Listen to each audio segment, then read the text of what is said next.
Halo guys, ketemu lagi nih sama gue Alvis, anak milenial dengan tampang kolonial. Nah, hari ini gue mau ngobrol sama temen gue namanya Mas Arif Mujianto. Yuk kita lihat gimana profilnya. Ini dia, kita buka profilnya Mas Arif Mujianto dari Google. Mujianto. Ya, ada banyak udah muncul. Pertama kita coba buka dari LinkedIn-nya. Ini dia Mas Arif Mujianto, Magister Engineering. Di sini seperti Mas belum ke-update. Di sini masih di PT PGN. Sekarang beliau udah ada di PT Pertamina Gas. Beliau lulusan Chalmers University of Technology. Terus ini pengalamannya dia di PGN, Energy Management, Gas Management Engineer, dan Quality Assurance. Sebelumnya pernah di PT Bukaka Teknik Utama. Terus untuk pendidikannya dari Chalmers, ini untuk S2-nya, sepertinya untuk S1-nya di UGM. Ini ada beberapa jurnal yang dia kelola, dan sepertinya beliau pernah mendapatkan gelar kehormatan nih dari Kementerian SDM, yaitu Dharma Karya Madya, atas inovasinya berupa sistem deteksi anomali pengukuran gas bumi. Wow. Ini juga pernah dapat PGN Innovation Award, dan ini juga yang tadi ya, sepertinya dari Kementerian SDM. Menarik kan dari LinkedIn-nya. Ini dia berita nasional tentang Mas Arif Mujianto. Dari Jepara ke Paris, pemuda hari ini tampilkan temuan di pameran gas dunia. Sepertinya ini masih membicarakan inovasinya dia. Ya, tadi tentang gaspol. Satu hal sih yang saya dulu pernah dapat sharing dari Mas Arif ini tentang gaspol ini adalah gaspol ini itu kurang lebih adalah sistem perhitungan nilai kalori secara harian ke pelanggan. Kenapa sih kok beliau pengen banget bikin inovasi ini? Simple dulu niat awalnya. Jadi Mas Arif itu pengen supaya dalam PGN, dalam melakukan jual beli kepada pelanggan, ingin menerapkan sebisa mungkin, sepresisi mungkin, dan seakurasi mungkin prinsip fairness yang ada dalam Islam. Itu yang dulu gue ingat dari beliau. Oke, yuk nggak usah berlama-lama, kita lanjut ke wawancara kita sama Mas Arif Mujianto. Apa ya yang saya rasa dari Mas Arif itu ini experience saya, mungkin nggak tahu dari Mas Arif. Mas Arif itu begitu gigihnya buat bikin buku, buat bikin inovasi, buat bikin perubahan, buat gimana caranya sesuatu yang tadinya mungkin belum optimal, belum baik, pengen dibaikin ibaratnya. Itu kenapa sih Mas Arif segitu niatnya gitu? Ini udah record ya? Nanti saya edit lah kalau ini. Ya, boleh. Mulai dari sini ya. Sebenarnya ini sih ya. Saya jadi keingetan pada saat itu pernah diminta sama HCMPGN untuk ngisi Kastok. Kalau pertanyaannya itu ya. Pada saat itu diminta sharing tentang inovasi begitu ya. Dan apa yang pertama kali saya putar adalah sebuah video dari iklannya di Thailand. Jadi di iklan itu diceritakan ada seorang pekerja kantoran yang di kota besar gitu ya, yang ibaratnya dia itu pas-pasan, tapi kemudian dia senang banget ngasih sesuatu ke orang lain. Oh iya. Iya kan, pernah lihat mungkin ya. Iya. Dari situ saya memahami bahwa makna universal dari kebaikan itu, kalau kita bisa memberikan kebaikan ke orang lain, kita sendirilah yang orang pertama yang merasakan kebahagiaan itu. Ya nggak sih, maksudnya terlepas dari agama apapun ya maksudnya. Dan itu menurut saya bahwa semakin benar bahwa value-value yang kita yakini itu ternyata memang benar gitu, dan tidaknya berlaku buat agama kita, tapi kemudian di agama yang lain pun juga dirasakan sebenarnya. Jadi itu kan nilai universal dari kemanusiaan yang menurut saya sebenarnya di tempat manapun kita bekerja itu kan artinya pasti kita dihadapkan sebuah masalah gitu ya. Ya dulu ketika saya di KDM 1 ada masalah tentang gas ospek misalnya begitu ya. Terus ada masalah tentang perhitungan GHV yang tidak akurat misalnya begitu ya. Nah, itu kan masalah sebenarnya kan. Pertanyaannya adalah hanya ada dua jenis manusia lah pada intinya. Apakah kita masuk ke dalam kelompok yang mengutuk kegelapan gitu. Atau kita ingin mencoba menyalakan lilin meskipun hanya kecil. Nah, dalam hal ini kita di mana posisi kita gitu. Dan ketika kemudian kita percaya bahwa setiap kebaikan itu akan dibalas dengan kebaikan, maka sebenarnya setiap orang itu pengen ikut ke dalam kelompok yang menyalakan lilin sebenarnya. Hanya saja PR-nya kan kadang kita nggak tahu atau mungkin nggak mau tahu bagaimana caranya begitu ya. Nah, alhamdulillahnya kita, bagi saya ya, di PGN, di Pertagas maupun di Pertamina Group pada umumnya gitu, sudah memiliki sistem yang memfasilitasi itu. Jadi ketika kita punya sebuah masalah di kantor, alhamdulillah banyak sekali fasilitas yang diberikan oleh kantor untuk kita bisa pada akhirnya belajar dan mencoba menjadi bagian dari lilin itu, menjadi bagian dari solusi. Jadi, kenapa tidak begitu? Kenapa tidak kita mencoba untuk mengoptimalkan itu dalam rangka untuk tadi ya, memberikan kebaikan buat orang lain, bermanfaat buat orang lain. Ini kayak serius banget. tapi itu ya yang salah satu yang menjadi semangatnya. Obrolan ngantuk tuh biasanya obrolan lebih jujur tuh kata orang. Iya betul. Ini ya apa namanya, gelombang frekuensi beta ya. Jadi saya garis bawahi banget tentang kebahagiaan diri itu adalah ketika kita bisa memberikan kebaikan untuk orang lain. Kalau Mas Arif sendiri apa ya, ngerasain dedikasi, pengen ngasih kebahagiaan itu, boleh cerita nggak momen paling kerasa itu pas kapan? Momen paling kerasa. Soalnya tadi pas Mas Arif ngomong itu tuh kayak bener-bener ngerasa dari hati banget gitu. Ada pengalaman tersendiri gitu. Iya betul. Saya kalau ditanya itu sebenarnya merasakan bahwa ketika kemudian di tempat kerja dimanapun begitu, dalam hal ini ketika kemudian kita bukan berhasil ya, kita tuh dalam arti tidak kita sendiri ya, maksudnya bareng-bareng dengan teman-teman kita begitu ya. So, ketika kita kemudian melakukan kebaikan, bukan murni 100% udah jadi kebaikannya, tapi ketika ada niat untuk berbuat baik, maka kemudian alhamdulillahnya di PGN, di tempat yang saya sekarang bertugas pun di Pertagas begitu, alhamdulillah kita ada niat baik, itu alhamdulillah kita akan ditemukan dengan orang-orang baik begitu.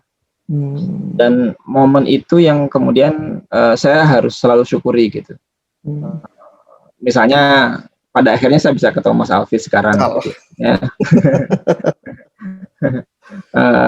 Itu kan tidak sebuah kebetulan gitu maksudnya. Terus pada saat dulu di SBU 1 tentang gas ospek, Pak Gito sangat mendukung. Pak Gito. Terus kemudian waktu ditarik ke kantor pusat, ada Mas Johar, ada Pak Edi Armawiria begitu ya.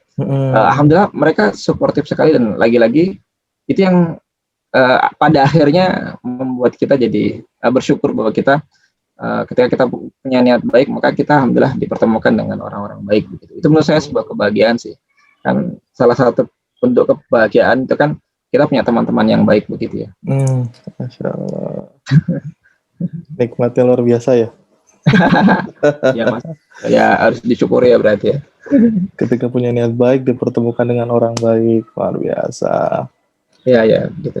Kalau istilahnya orang pada umumnya itu the law of attraction. Ya kan namanya gitu. Ya. Tapi kalau yang kita pahami di agama kita itu kan saat kita punya niat baik, ya tadi kita akan diketemukan dengan orang-orang yang baik lah. Amin, insya Allah, semoga selalu ada niat ada jalannya. Asik. Terus kilas balik dikit nih Mas, kalau boleh tahu nih, dulu pengen dapat cerita Mas Arif dulu kenapa sih kok milih di PGN? Ya, saya kalau boleh jujur, sejak zaman kuliah itu saya dalam tanda kutip kalau dibilang merasa terjerumus, iya mungkin banyak orang yang merasa itu juga ya, terjerumus ke satu bidang jurusan kita yang sekarang kita geluti. Misalnya saya teknik kimia begitu. Saya dulu suka kimia. Ini ceritanya agak flashback, agak panjang sedikit. Jadi saya suka kimia, dan kemudian karena guru saya SMA itu menyenangkan sekali ngajarin kimia gitu ya. Dan pilihannya kalau dulu di kimia kan di UGM, saya di UGM ya, itu ada kimia sama teknik kimia gitu. Nah, terus kemudian ketika lihat prospek pekerjaannya, maka kemudian teknik kimia yang lebih prospek pada saat itu. Ya namanya ini ya, siswa dan mahasiswa ya. Terus kemudian yang dirasakan terjadi adalah saat masuk teknik kimia, ternyata banyak fisikanya dan matematikanya. Iya, betul. Mungkin bagi Mas Alvis enteng lah ya. Banyak prosesnya lah ibaratnya. Ya, betul. Nah, dari situ saya merasa kadang, teknik kimia kalau dipelajari itu banyak ininya ya, banyak mencemari lingkungannya ya gitu. Kalau bicara teknik kimia ya. Iya. Ada pabrik pabrik yang merusak lingkungan, ibaratnya sebenarnya bicara pestisida misalnya begitu ya, itu kan juga merusak lingkungan begitu ya. Atau mungkin pengeboran minyak yang kemudian kadang mencemari lingkungan gitu ya. Maka kemudian saya berpikir, bisa nggak ya saya bekerja di perusahaan atau di tempat bekerja yang ramah lingkungan, ibaratnya begitu. Ibaratnya mengkompensasi, ibaratnya gitu ya. Nah, dalam hal ini dulu akhirnya semua tentang riset saya itu tentang energi terbarukan, Mas, yang sekarang lagi marak ya, yaitu biodiesel. Ya nggak tahu nanti ke depan siapa tahu saya dapat jalan untuk menuju ke energi terbarukan itu, mungkin siapa tahu. Tapi pada akhirnya pada saat kemudian lulus kuliah dan kemudian dapat beasiswa setelah dari S2 di luar itu ya. Kemudian pada saat pulang ada lowongan PGN begitu. Nah, terus kemudian saya coba cari informasinya, dan untuk saat ini ibaratnya begitu ya, sumber energi yang meskipun fosil tapi yang paling ramah lingkungan adalah gas gitu. Nyoba nyari-nyari. Tapi emang betul sih ya, kalau kita lihat trennya sekarang gitu ya, Mas. Itu tren ke depan dari beberapa materi kuliah yang kita dapatkan, dan mungkin Mas Alvis juga dapat gitu ya, dari beberapa tren yang terjadi itu, ke depan eranya adalah listrik begitu ya. Dan untuk menuju ke era listrik itu jamnya sekarang agak terlalu tinggi masih begitu ya, karena listrik renewable energy itu masih agak cukup mahal gitu ya. Nah, oleh karena itu banyak orang yang melihat bahwa gas itu sebagai fase transisi dari yang dulunya minyak kemudian menjadi gas begitu ya. Meskipun demikian bahwa transisi ini akan cukup panjang, tapi kita juga harus bersiap di masa yang akan datang bahwa eranya adalah listrik. Tapi yang saya yakini bahwa PGN dengan komoditas utamanya adalah gas, memiliki peran yang cukup penting gitu ya untuk membuat sumber energi kita menjadi lebih ramah lingkungan begitu. Itu sih ya motivasinya ya. Masya Allah. Langsung nih Mas, karena waktu yang nggak banyak ya. Kira-kira Mas Arif buat ngasih pesan ke anak-anak muda zaman sekarang lah. Saya sudah lama ya. Belum tentu dong. Enggak ya. Saya kalau ditanya mengenai seperti itu, saya pernah baca bukunya Yoris Bastian gitu ya. Namanya judul bukunya Generasi Langgas begitu. Generasi Langgas. Generasi Langgas itu dianugerahi dengan kondisi di mana semuanya serba mudah begitu ya. Terus kemudian yang kedua dianugerahi dengan informasi yang kadang tidak terbatas begitu. Nah, yang ketiga adalah bahwa generasi Langgas itu, kalau menurut Mas Yoris ya, di bukunya itu tidak mengalami fase-fase kehidupan yang sulit seperti halnya generasi yang kolonial misalnya begitu ya, atau mungkin sebelumnya lagi begitu. Nah, saya relatively mengalami transisi di antara itu. Begitu. Saya pernah dalam tanda kutip, saya bersyukur dengan kondisi saya sekarang, tapi saya juga pernah mengalami kondisi yang sulit, gitu ya. Mas Alvis mungkin juga mengalami fase itu juga bisa jadi. Tapi kemudian yang bagus dari generasi Langgas atau generasi milenial adalah mereka sangat senang sekali dengan tantangan. Yang pertama ya. Yang kedua, mereka itu sifatnya chasing inspiration gitu. Kalau saya pernah ngobrol sama Mas Dimas ini ya, yang HCM itu ya di PGN itu, bahwa chasing inspiration itu artinya ketika kemudian ada satu hal yang memotivasi mereka akan bersemangat untuk itu. Ya, itulah kenapa banyak sekali event-event sosial yang kemudian Mas Alvis pernah buat juga pada saat itu ya. Itu semangat gitu ya generasi-generasi milenial. Nah, menurut saya adalah itu perlu dikombinasikan. Jadi istilahnya ketika kemudian kita memang tidak dibekali dengan cukup fase-fase kehidupan yang sulit yang membuat kita bisa jadi generasi milenial itu dianggap sebagai anak, dalam tanda kutip ya, anak manja begitu ya. Tapi kemudian itu yang menurut saya perlu kita apa ya, perlu kita dalami. Artinya apa? Bahwa bisa jadi generasi-generasi sebelum kita itu mereka memiliki banyak sekali pengalaman yang apa namanya sangat penting buat kita untuk bisa membuat berbagai improvement di masa yang akan datang. Itulah kenapa dulu saya sering banyak ngobrol dengan misalnya Pak Haji Paryono gitu ya, yang di mana di area Banten dulu gitu ya. Terus kemudian Pak Gito begitu ya, dengan berbagai fase kehidupannya pada saat dulu begitu ya. Terus kemudian apa banyaklah yang Pak Uji misalnya begitu ya, mengalami fase-fase yang dimana dulu PGN masih sulit misalnya begitu ya. Dan itu menurut saya dapat semangat dari situ gitu. Dulu pada saat itu Pak Uji pernah cerita kalau kita kerja di PGN itu sehari saja itu baju kita itu nggak bisa dicuci dan menghilangkan baunya untuk sekitar beberapa hari ke depan gitu. Iya tuh kata itu pakai kayak karena dulu mungkin gasnya dari kokas gitu ya. Iya. Tapi kemudian itu yang bagi kita mewakili generasi milenial gitu ya. Itu patut untuk kita selalu ingat dan sebagai fondasi bagi kita bahwa kemudian bisa jadi generasi-generasi sebelum kita itu sudah memberikan banyak hal buat kita gitu ya. Dan kemudian mereka sudah berkorban banyak buat kita. Nah, sekarang pertanyaannya sekarang adalah apa yang akan kita berikan untuk mengembalikan jasanya mereka.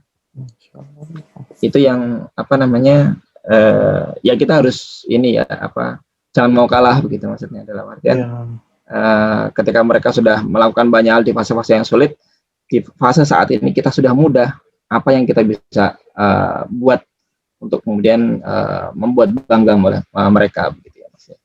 Itu yang menurut saya sekarang generasi milenial punya cukup banyak informasi, punya cukup banyak apa peluang gitu ya. Terus kemudian sekarang sudah semakin terbuka peluang itu, peluang untuk belajar gitu ya, peluang untuk kemudian berinovasi begitu ya. Dan semuanya mudah lah untuk kondisi saat ini. Nah, oleh karena itu ketika kemudian kita punya kesempatan itu, menurut saya pergunakanlah dan carilah teman-teman yang baik gitu ya untuk bisa mewujudkan cita-cita itu. Mungkin bermanfaat ya, semoga bermanfaat ya. Amin, pasti Mas, insya Allah. Saya mau izin posting ini ya Mas ya. Di posting di mana tapi? Paling di Instagram saya sendiri. Kalau menang baru di PGN. Ya, monggo Mas. Ya, semoga bermanfaat aja ya. Amin, siap. Makasih banyak Pak Sarif. Ya, sama-sama.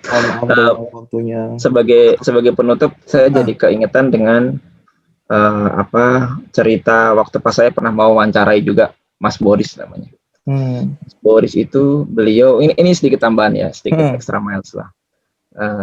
Saya juga menanyakan hal yang hampir sama yang ditanyakan oleh Mas Alvis. Mas Boris itu adalah Director of Design-nya Gojek. Jadi ibaratnya kalau Gojek itu adalah perusahaan yang mungkin sudah dekakorn gitu ya. Beliau adalah orang di nomor ketiga atau keempatnya lah ibaratnya begitu ya. Dan basisnya beliau kerjanya di Singapura begitu. Keluarganya juga di sana begitu ya. Tapi menurut saya dia orang baik begitu. Saya diskusi banyak pada akhirnya gitu ya. Nah, salah satu pertanyaan saya adalah juga sama. Apa pesan Mas Boris buat kita lah sebagai generasi muda? Pada saat itu saya pernah diminta sama UI gitu ya untuk jadi fasilitator untuk design thinking gitu, tentang innovation gitu ya. Nah, terus kemudian saya tanya pertanyaan itu ke Mas Boris pada saat selesai sesi wawancara begitu. Dan kemudian berikutnya adalah yang dia sampaikan sebagai tambahan dari yang tadi ya, yaitu bahwa membuat perubahan menuju yang baik itu pasti akan sulit, gitu ya. Itu salah satu cirinya adalah kita pasti akan dipaksa keluar dari zona nyaman, begitu kan ya? Ya, itu hal umum yang seringkali disebutkan orang ya. Tapi pertanyaannya adalah seberapa kuatnya kita nafas cukup panjang, ibaratnya kalau lari itu kayak maraton gitu ya. Yang pada akhirnya membuat itu akan menjadi perbedaan begitu maksudnya. Dan tentunya kalau kemudian pengen nafasnya tidak kemudian terputus di tengah jalan ya carilah teman gitu. cari teman-teman yang baik untuk itu. Nah, dan itu menurut saya poin yang penting dari Mas Boris, bahwa dimanapun itu kita harus tetap menjaga integritas gitu ya, profesionalisme kita. Ini juga pengingat buat saya gitu ya. Dan kemudian pada akhirnya tadi sih, jangan pernah berhenti untuk mencoba untuk berbuat baik, bermanfaat buat orang lain lah. Itu poin Siap. dari Mas Boris pada saat itu. Masya Semoga bermanfaat Allah. Mas Boris ya. Berbuat baik itu nggak mudah. Perlu nafas panjang dan jangan sendirian. Cia. Iya, betul. Makasih banyak nih Mas Arif, ya Allah. Wah, sebenarnya kalau pengen diturutin nih, pengen ngobrol banyak nih sebenarnya. Aduh, ya Allah. Tapi Ya, kapan waktu lagi ya Mas ya. ya, siap. Semoga ketemu lagi lah Mas. Insya Allah. Sehat-sehat terus Mas Arif di sana. Terima kasih. Sehat-sehat semuanya Mas Alvis dan keluarga. Udah pindah ke Jakarta lagi ya? Udah, alhamdulillah. Sehat-sehat. Senang ketemu lagi Mas Alvis dalam keadaan sehat setelah. Alhamdulillah, setelah ngalamin sendiri. Aduh, Masya Allah. Tapi banyak. Nah, itu layak Mas, suatu saat nanti di-sharingkan. Tapi alhamdulillah banyak hikmahnya saya ngerasain. Insya Allah. Ya begitu ya. Nah, betul. Ya Mas, nanti nggak selesai nanti. Ya, Mas. Banyak. Ini harus diputus. Makasih banyak Mas. Mohon maaf udah ganggu. Sehat lah buat keluarga Mas. Ya buat teman-teman ya di Pegasol dimanapun. Siap. Ya, assalamualaikum. Waalaikumsalam warahmatullahi wabarakatuh.